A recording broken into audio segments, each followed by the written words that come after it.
All right. Good morning. This is Raph from Adventures in DeFi Kingdoms, streaming to you live, high above the keep in the hot air balloon. Tonight, or I should say this morning, I have Neindorf and a very special guest, Mr. Zipper, with me. Say hi, guys. Welcome, Hey, listeners. hey, thanks for having me.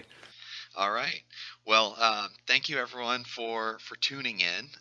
We now have YouTube live as well as Anchor, Spotify, Google Podcasts, and Apple Podcasts.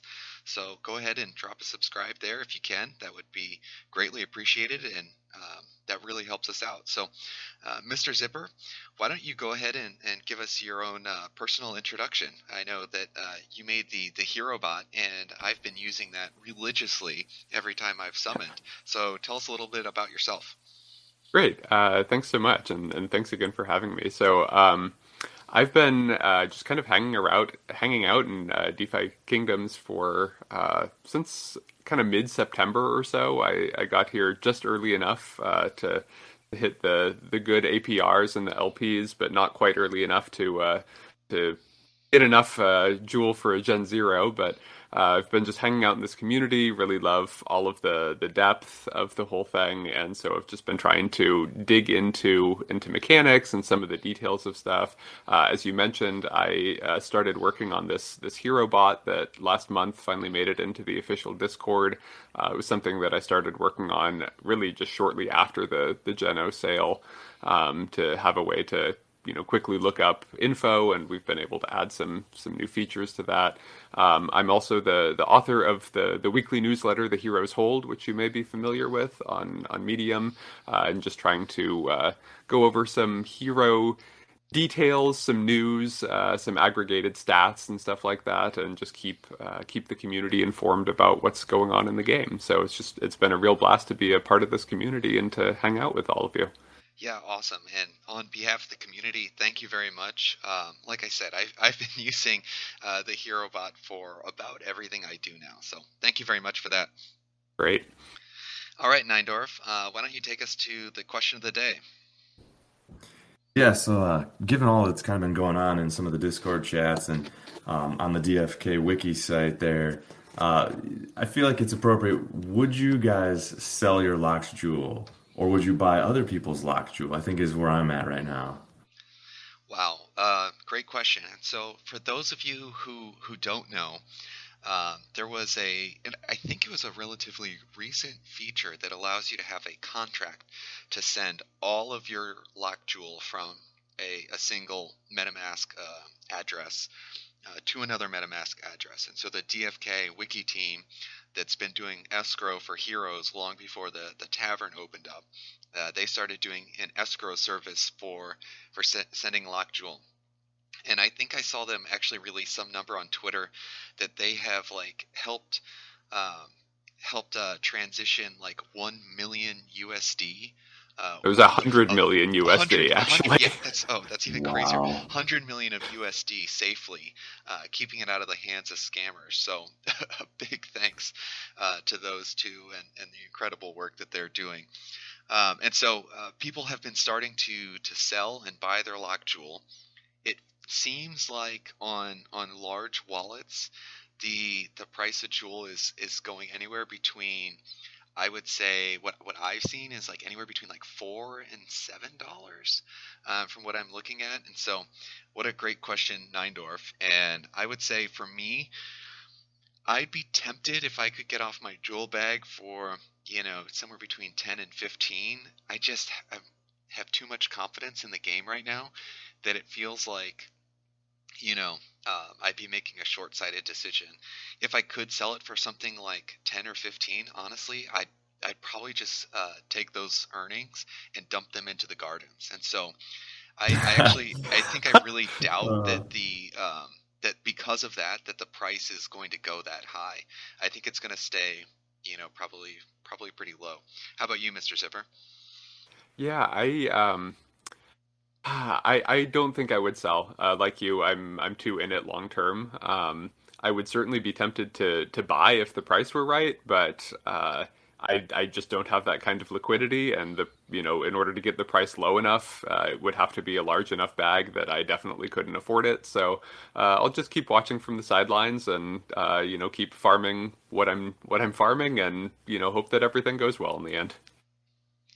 Yeah, that's a good point. Liquidity is a good point too. And it's like, as we pass these two Gen Zeros around, I always need to keep a fair amount because it seems like every, couple weeks I end up doing about four summons with Gen Zeros. And, that's actually a fair amount of jewel right there. So I think if I had the liquidity, I might buy it. And then in terms of sell, I think you're probably right, Ref. If it comes down to like 50% or maybe even 40% of real world jewel value right now, I might consider it. And then, yeah, your strategy of sticking it right back in the gardens is fantastic. I think that would be a really smart play. Yeah, and it's just so challenging to think through, the next 2 months. I think could really be a liquidity pinch for everyone. Crystal Vale Yeah. is opening up. There's going to be the single staking crystal or jewel staking for crystal that is going to open up with some insane APRs.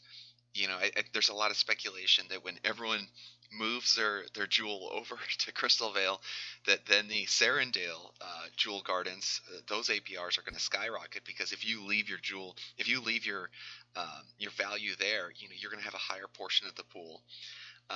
That land is releasing as well, and potentially amulets will be coming out soon too. So, and then pets might be hatching, and so it feels like you really have to start thinking a little longer term about what do I want to spend my jewel on, and where do I think I'm going to be successful. So, gosh, yeah, great question, and tough one to think about.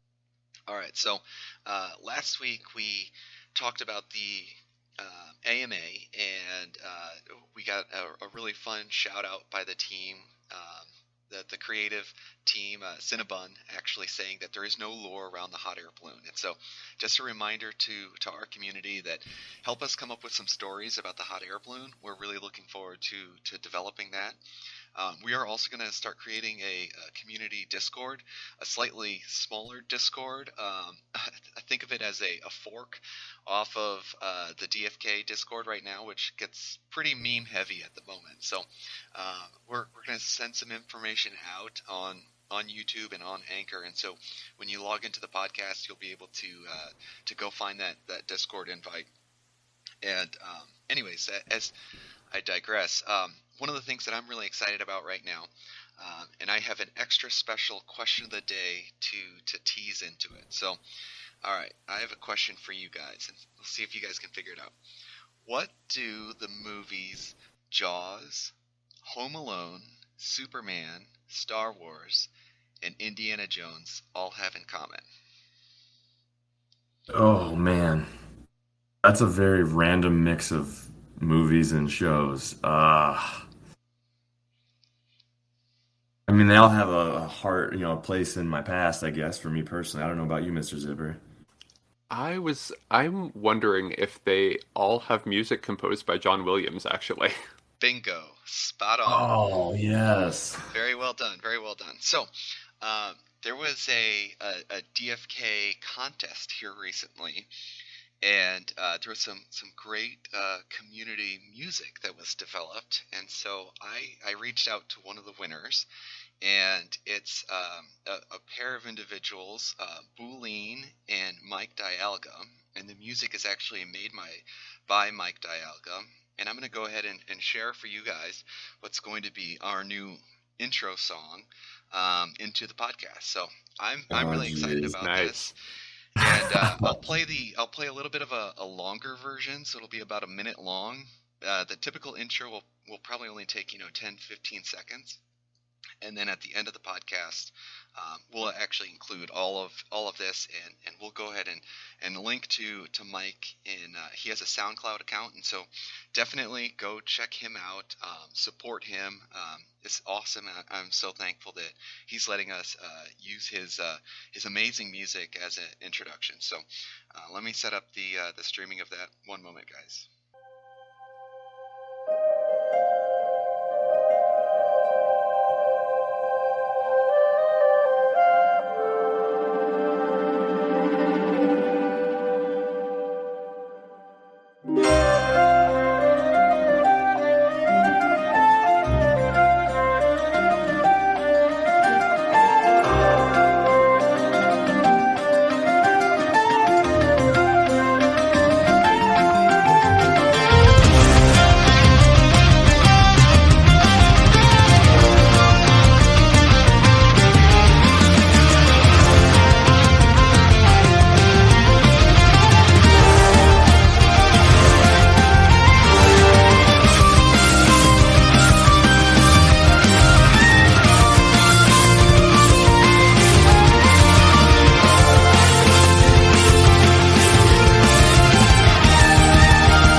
huh? That is the best. Wow, Yeah, that's awesome. That's really epic. yeah, it is really epic. It has it really brings me back to there's like a boss theme in Final Fantasy VII, which is my favorite of the Final Fantasy VII games. And so right when you get about to that minute time frame, and that guitar, that's what it really reminds me of. It really takes me back. So I love it, and please go support him on SoundCloud, and we're going to go ahead and link all of his information in the show notes too. So big thank you to those guys for allowing us to use some of that music. So thank you very much. All right, Oh yeah, well, no doubt. That's amazing. yeah. So let's go to since we have Neindorf and Mr. Zipper here, we have a new segment that we're calling our Dev Dive, and I'm gonna try to queue up a few questions, and then I'm gonna take a back seat and just put my listening ears on, because you guys are absolutely the experts in this. So, Neindorf, why don't you go ahead and take us away? There's an incoming API v6. Tell us what you know about that. Yeah, so from what we've heard, it's kind of rebuilt from the ground up by a new guy they brought onto the dev team. And I think from what I understand, and correct me if I'm wrong here, Mr. Zipper, but it seems like the goal of this is to have, increased throughput and reliability, and also to add support for some of that cross-chain syncing. So what do you think? Yeah, that's my understanding as well. I'm definitely not a back-end developer, so I'm far out of my element here. But I think the idea anyway is to redo the way that the API is indexing the information from the blockchain, so that we can finally put all of these tavern issues behind us for good, because those have been a real issue this past week. I know that it's in very late stage alpha. I think it, might have even been slated for this patch that we were supposed to get last night, if not, maybe very, very soon. So really excited about that coming through and hopefully putting some of these issues behind us. Yeah, I think I've been looking, and no matter where I look at the game, it's always stuck on the same block number that ends in 523. I'm like, oh, please roll past block 523. Absolutely. It is so exciting. We finished this transaction tracker bounty a couple of weeks ago, and some of the apps that were developed by that have kind of made it into public attention. And this was by far the one that got the most attention, just by really taking all of the data from the blockchain and just turning it into readable information from the games. You can see, all your quest rewards, all your garden transactions. It's just fantastic, and we should shout out Josh and Joseph, who were the two devs of that, who just knocked it out of the park. Yeah, thank you Yeah, for and that. I've heard some. Oh, sorry. Oh, I was just going to say, yeah, thank you for calling out their names. I certainly did not have that top of mind, and also I think something here for our listeners, a little bit of technical difficulties. I'm recovering from a bit of a cold, if you can't tell, and I think I accidentally muted my recording mic here for a moment while I blowed my nose. And so I think our listeners probably missed my question, which was, have you guys been using the DFK tracker app? So sorry for the technical difficulties. And Neindorf, why don't you tell us how you've been using the DFK tracker app? Oh yeah, yeah, sure. I like the one little feature I think is really cool is it shows you your daily revenue. I don't know why that's exciting, but it's just like, you have all these heroes, and people have always been asking the question, well, this is a play to earn game, right? Well, what am I earning? And it was very hard to see that, and I think this site's it's just really cool. Although today I have earned 0.00, which is sad, but that's okay, I suppose. All Yeah, right. it So, is really nice to see that. So it's good to put some actual numbers to it, and I love the cents per stamina that you've earned from each hero, to be able to say like, oh yeah, he's earned 7 cents for every stamina that they've spent, and that actually starts to get you a sense of how valuable these heroes are. yeah, That's that's pretty awesome. awesome.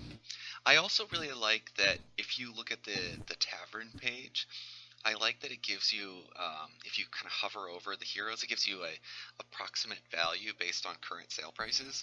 That has been really instrumental in who I'm listing and what I'm listing them for. That's been a big time saver and quality of life improver for me. I'm also curious how they got the hero images. I know there's been some chat and back and forth on some of the discords about, rendering the heroes out of the game, and they apparently cracked that and figured out how to do it, which is really awesome. Yeah, I was super impressed by that. That's been something that's been a thorn in everybody's side. I know one of the two of them, I think, is basically just a React developer, and so I guess that was enough to figure out how to reverse engineer the whole thing, but totally beyond my skill set. Likewise.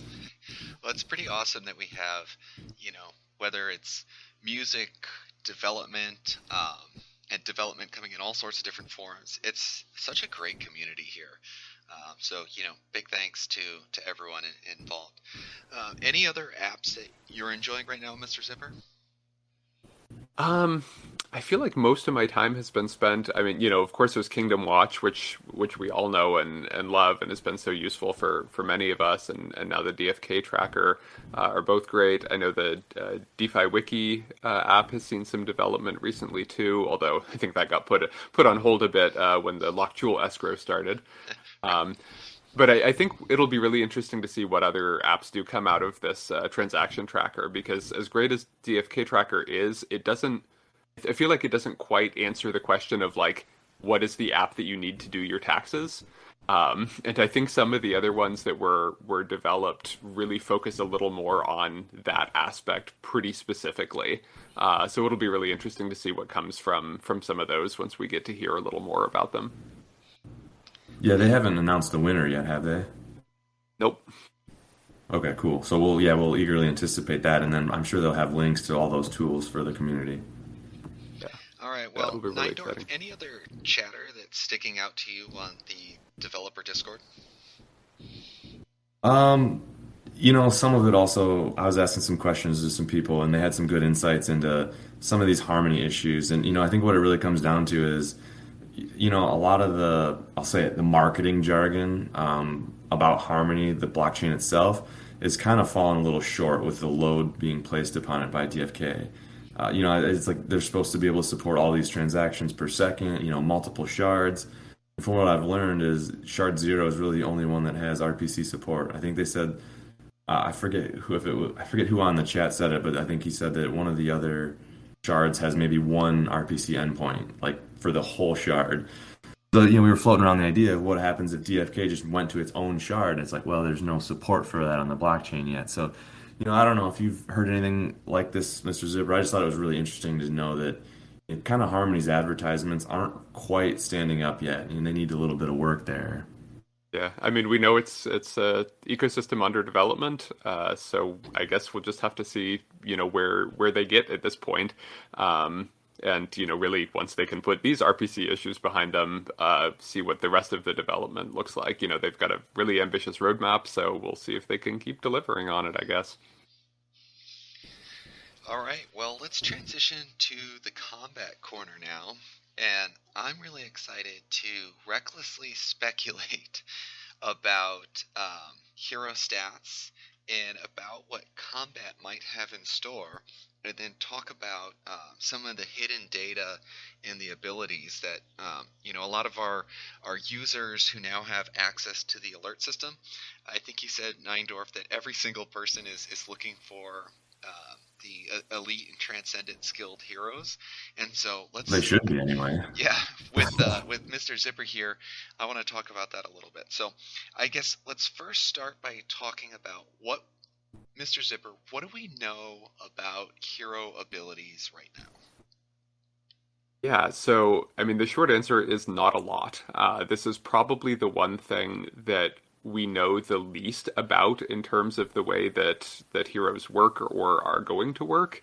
And this is one of the reasons that I think, we're mostly just not really talking about it. It's the reason that, it's not in most of the, the apps, including my own, that, that put out genes and stuff like that, is that, like, there's just no really useful information to come from it right now. So to take a step back anyway, there are a couple of genes in every hero, and I mentioned this in my article, that are active 1, active 2, passive 1, and passive 2.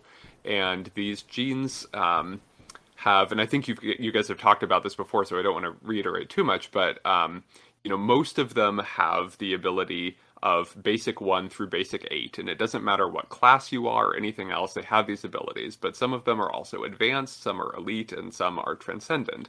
And it seems like these abilities kind of mirror the mutation tier that class follows with the basic, advanced, elite, and exalted heroes. So these are mutable abilities. They do mutate when they're paired up correctly, to get these more advanced ones. But again, we have no idea what they are. But it seems like these are going to be abilities that will be used for combat, I think. Well, Yeah, I think I totally agree with that. And something else that I noticed, I feel like these devs are extraordinarily forward thinking. If you look at the raw number that say represents, I don't know, Elite One, that they've spaced the numbers out. If you think of it as like an enumeration, because I believe that they'll probably even leave spaces for some of these new genes coming in from the new realms. That's something I've been thinking about. Is like, why else would they have skipped numbers? And they didn't pack them tightly, I guess is what I'm saying. So Yeah, this I is think. Go ahead. so this is crazy, and something that I think all of us noticed initially is that the data coming off the blockchain, and this is how the heroes work too, is that the first set of basic classes are 0 through 7, and then advanced classes are 16 through 19, and so that actually leaves a space of 8, which is exactly what we know, that there are going to be new classes, 2 from each of the 4 blockchain expansions that they're planning. So like this whole thing was planned out from the beginning. Yeah, That's amazing. It's I mean, so yeah. impressive. That team, and especially when you hear like Hubert start to drop, as Sandwich Punch calls it, the sacred text of Hubert, his quick Discord notes. Every time you see something there, it's gold, and you can really tell how well thought out it is. And it just even with like the release of the value that you're getting from quests, it just seems so well thought out. So thank you for that introduction. And I guess Neindorf, tell us, you have a hero with one of these hidden abilities, is that right? Yeah, I managed to get one. It's a common monk, so on the surface it doesn't look like much, but it says it has an elite active skill, which I'm really excited about. And then, Mr. Zipper, if you could clarify, and again, this is a bit speculatory, but am I right to assume that the active abilities are the ones that my hero actually has access to, but the passive abilities are ones that could pass down through summoning genetics? Is that right? Actually, no, it's not. All 4 of them, both active and passive, are genetic in the same way. So I think actually what we're looking at, and this is something that I keep teasing periodically, but if you go way, way back in the Discord to like mid-September, Sinstar in his, I think, very first hero card reveal, and I'll send this to you guys so you can post it, posted an image of the hero card, and one of them flips around and it's a rogue, and on the back of the card it actually lists 4 skills, and the skills on this card anyway are Sandstorm, Rage, Counter, and Evade. Okay. And this is the only time we've seen anything like this, again back early in September, and I suspect anyway that those 4 abilities are, map in one way or another on the 2 actives and the 2 passives. So it may be more in terms of combat ability, like an active, kind of attack ability versus a passive, like, a shield or, evade or something like that. Could be some, choices that you could make in combat. I don't know. It's totally speculative, but like those are there, and it's really interesting to look at that and just kind of try to map it to what we know about some of this. Yeah, I think that was the speculation that I had as well. Because there's in all your RPG games in the past, yeah, I think you nail it with evade. It's like it's just that passive chance that you have to, dodge or something, and then the active skill. Yeah, I think that's the one where an attack or a defense, or maybe it's a supporting skill. And so I think I think that's going to be right on the money. And then I'm excited to see that all these skill points that we're banking up when we level up our heroes, you know, Yeah. I believe you're going to be applying those to these skills, and it's going to be really interesting to see how that all plays out. Yeah, I tried to ask Hubert about that in an AMA a long time ago, and he was really slippery about it, which is fine. But we've got those skill points now, and the other thing on this little card too that it says is next to each of those abilities is a level 1, level 2, level 3, and I wasn't sure at first. I kind of was wondering if those mapped to the basic, advanced, elite sort of thing, but now I'm wondering actually if those are the level that you've put skill points into it. Sure. So all sorts of just stuff that we don't know anything about yet, which is so exciting. Yeah, in that, and I think I remember that AMA. One of the things that stuck out to me that Hubert said that I really liked was that they actually made an effort to balance all of the class stats based on that future combat capability. And I think that's something to, not forget about, is that there might be some heroes right now, for those of you who are just getting into the game, that, may not be warrior or knight miners, which are going for an absolute premium because of this, the ability to grab that unlocked jewel. And you may find some deals with other heroes that eventually will have a balance in the game from a combat ability standpoint, especially if you could get a more advanced skill on top of that hero too. So something to think about for some of our listeners is, maybe if you don't have a ton of jewel available, think about some of that the long term of the game, and maybe start preparing yourself for that PvE or PvP combat. Honestly, I am of the opinion that no hero in this game is useless. That would just not make sense. So I think, even those common heroes, even the ones without advanced abilities, like, you're still going to be able to level them up, to gain skills, to send them on quests and do combat. Like, no, you're not going to rank number 1 on the PvP ladder with a common monk, but but you need to rank number 1 on the PvP ladder. There's going to be, I think, a lot of stuff that you can do with every single hero in the game, and once you start, leveling them, they're going to have, some intrinsic value to them as well. So knowing That's a good point. Here's kind of my next reckless speculation question. Knowing some of what we do about the blockchain, do we feel like this is going to be a turn-based, or kind of a live yet structured or automated role-based combat system? And so I think kind of the two directions that things could go is it turn-based, where you actually have a transaction fee every time you choose to attack or use an ability, or more of a live system where your hero can use an attack X number of ticks, and you can still create transactions to set what it's going to do, but it does it in almost like a, I think of some of the old Final Fantasy games where they'll just keep attacking after you hit the do button, and everything will be based on percentage rolls. Where do you think this is going, Neindorf? Yeah, so I thought about that a little bit too. I feel like I'd heard the devs say that they wanted some live action involved in this, and maybe if that's the case, maybe it would just be something where after the action is completed or the battle has finished, maybe then it rolls up into a transaction that gets posted, kind of like the results of the battle, maybe. But I think it could go that way too. That's honestly how I see it going, just because I could have sworn I heard someone mention that it would be more live action. What about you, Mr. I Zimmer? think, even in our most recent AMA, I'm pretty sure we saw there was some discussion about using controller abilities, the WASD, or actual controllers to like move around. And they have Unity developers on the team, so like they're definitely thinking about some more live, kind of interactive play.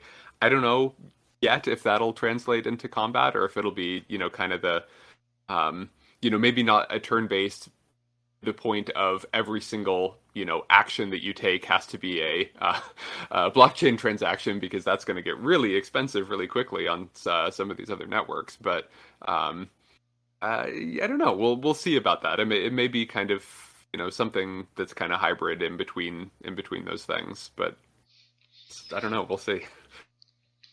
And on the roadmap here, I have this up for our watchers on YouTube.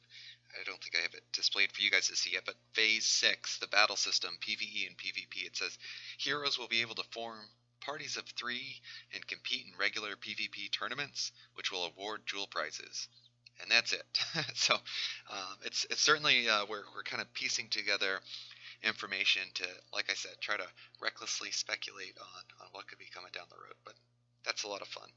Well, let's talk a little bit about health and mana potions. Those are now open with the Alchemist, and will probably start to play into, maybe even profession quests where heroes will be challenged and, have to consume some of their health or some of their mana in order for them to, make it through the quest. There's also the stamina potions, which I've been I've been making a lot of those. I think I'm up to 8 now. I think those are going to be a little bit like rare candies in Pokemon, and so I think they're going to be kind of that. If you've been lagging behind on leveling up your heroes, you could drop a few stamina potions. How do you guys feel that these are going to be used? I guess let's go to you first, Mr. Sipper. Yeah, it's really interesting to start speculating, and it's kind of funny that they're releasing these so early on. It's like, okay, great, we've got these health and mana pots, but like when is health and mana going to actually be used? Right. And maybe maybe there will be, as you say, some of these PvE quests that maybe aren't necessarily combat in like the explicit sense, but could involve, stamina or mana consumption. So it'll be interesting to see, when we get to start using those. Of course, we've heard that stamina potions will be usable very soon. So yeah, that's going to be real expensive if you want to spend a bunch of those to try to extra level your heroes. Because I mean, it's what at best, maybe about 100 and at best 150-ish XP per full stamina bar. So that's going to be pretty expensive if you want to down, 10 or 20 of those to try to get through, one of your low levels. But I don't know. It'll be exciting to find out. Yet, for someone who has a strong stable of foragers and fishers, I'm also hopeful that, in some ways that does impact the price and could create a little more value for those heroes too. What do you Yeah, think, Nindorf? absolutely. Yeah, I guess maybe sort of tangentially related here. I'm just sort of curious now. Some of the terms we've been mentioning, far as quests. Obviously, there's profession quests. We've been talking about possible combat quests. And then there's adventure quests. I mean, maybe that's worth just discussing briefly here. I mean, is there? I'm a little confused between these sometimes now. What's combat versus adventure? Do you guys have any input on that?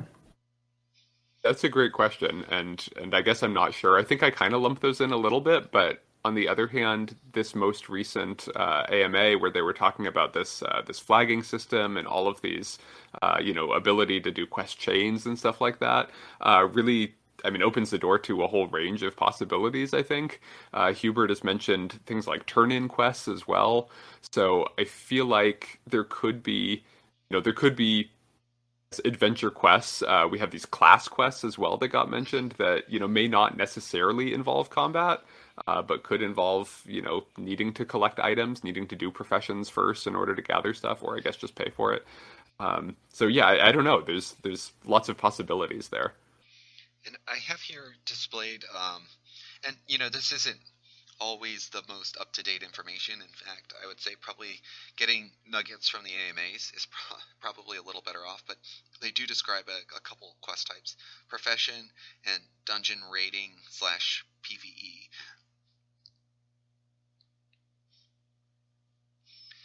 All right, well, that's some good reckless speculation on the combat. Let's go to leveling up and summoning. Uh, what's your guys' current level up strategy? Nindorf, kick us off. Yeah, so for leveling, I think runes have been coming relatively consistently. So I've just kind of been leveling up all my heroes as I have runes available. And I think as we get into level 5 and 6, that's probably going to have to slow down, and I'll just have to start picking, the guys I want to keep long term. And then far as summoning, I think if you're I haven't done a whole lot lately, and then, as you guys know, my turn will be here coming up with our two Gen Zeros later today if the chain gets back off the ground. So I can talk about that too. I think I'm probably just going to keep going for quantity. I need to find another pirate to go with the monk I made the last turn, and I'm hoping I can in my turn get a pirate that also has that recessive as a pirate, so I get that increased chances for a ninja offspring, as we talked about with Sandwich Punch. Right, right. Well, Mr. Zipper, how are you approaching leveling up right now? Yeah, well, in line with what I said earlier, that every hero is valuable, I am leveling everything, for the time being anyway. What keeps me thinking about that is all of the discussion about, future profession quests that it will require. Maybe not level gated, but certainly skill gated. But also the fact that we're going to be needing to send our heroes on some kind of quest to get the chance to buy land. Hmm. And I am fairly confident that those are going to require some leveled up heroes. We also know about a future airdrop of some sort for people who have been leveling. So I'm just leveling everything right now. I think they'll all have value at some point. I'm going to run out of runes really soon at this point, but I think the leveling will slow down too, as it takes longer and longer to get that level up, especially once we get to level 5 and beyond. And I think the heroes are also going to become a lot more valuable. Just like I'm speculating that, stamina potions are going to become valuable. Um, if a whale comes into the game, they're not going to want to, pay to start at level 1 or level Nope. 0. They're going to want to pay to start at level 10 or whatever the current approximate level ceiling or level cap is with heroes. And so I also think that, some of these, even, common questers, that, might be in your questing army are going to have a lot more value someday. And I think it's a great idea. And I'm also leveling everything up. And that's something that I was thinking I wouldn't do early on. And I've certainly changed my strategy. Yeah, me too, actually. I started by leaving a number of my common questers behind and then realized that I didn't want to do that, and now they're all behind. So, Yeah, it's certainly a game of catch up for sure. All right, well, let's talk quick about, and we won't go into this a ton because it is, I don't know, I've read through it like a dozen times and I'm still not quite sure I fully understand the formula here. But Mr. Zipper, I guess give us a really high level overview. When you hit level 5, you now have the ability to infuse tears um, when you summon per hero that you have that is level 5. And when mhm. you're able to do that, then you can give your child hero additional stats. Is that right? That is correct. So we've got here, I think, up in the docs, a whole bunch of really detailed stuff, and I'd love to see this cleaned up and put in a table because it's a little hard to follow at this point. But the way it's going to work is that at level 5, as you said, for each summoning hero that you have that's level 5, you can pay 10 extra tiers, and just at level 5 anyway. The 10 tiers that you spend per hero will pass on a +1 to a stat. And the stat that gets passed on is whatever that parent hero's highest stat is. This child hero will get a +1 to that stat. And that's just at level 5. So level 5, you can have a summoned hero with, +2 stats. So if, we'll say, if you're trying to summon a Dread Knight, you've got a Sage and a Dragoon, and the Sage is going to have its highest stat at either int or wisdom, and the Dread Knight will probably have its highest stat at strength. So those are going to be the +1s that go on to that child hero. And so like you will know exactly what they are, which is really helpful. And that's essentially the same as a green stat bonus, maybe split up, but like that's really cool. But then after that, so at level 10, at level 15, at level 20, there are additional different kinds of bonuses. So at level 10, you're actually going to increase the hero's primary stat growth rate. So it'll level, a certain stat faster. And that's kind of like the blue boost that we see on our heroes. And so each one of these stages goes through kind of a loop. There's 9 different bonuses that happen, and really the confusing part about this loop is just that after 9 it goes back to 1 again. So I think that's once you hit level 50, then it kind of goes back to the first thing again. So it's kind of confusing, but what we need to know for right now anyway is that at level 5 you can increase your hero stats by up to 2. Awesome, thank you for that. Yeah, like you said, it's pretty much like a free stat boost. So that's pretty neat. And Neindorf, I know we've been looking or monitoring the price of the Gen Zero market as it's fluctuated over the last few weeks. How do you think this is going to impact the price of Gen Zeros in the future? Think Neindorf had to step away for Oh, just a moment anyway. oh But yeah, he I has mean, some I'll he has some sick Gen ones at home that he's taking care of. So yeah, Mr. Zipper, why don't you give us your thoughts on it then? yeah, I mean, I'd be happy to speculate on that too. I mean, I think it will absolutely increase the value of Gen Zeros, and this gets back to our point about leveling, just kind of more broadly. I think the Gen Zeros are the heroes that need to be leveled first because they will, they're the ones that are making new heroes.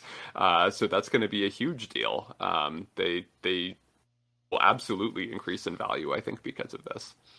Yeah, definitely. I'm looking forward to it for sure. And as I think I mentioned earlier in the podcast, I'm trying to summon as much as I can right now to get a small percentage chance for a shiny Gen Zero for Crystal Vale. I'm really excited about that. All right, well, Mr. Zipper, any closing remarks that you might have for the listeners out there? I just want to say thanks to the community. It's been so exciting to just to see all of the positive response to everything that I've been putting out there, to the Hero Bot, to all of my articles. I'm just, I'm having a blast. It's a lot of fun. I'm happy to, answer everybody's questions in Discord as I'm frequently doing. And just thanks for having me, guys. It's been a blast. All right. Well, yeah. Thank you very much for your time. It's fantastic, and keep up the great work. And again, on behalf of the community, thank you for everything that you've done.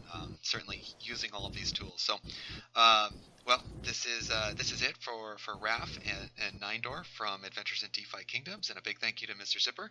And I will we'll be back on a podcast probably in the next couple days, sometime this weekend once the game resumes playability to talk through some Gen Zero summoning. So thank you very much for listening, and have a good day.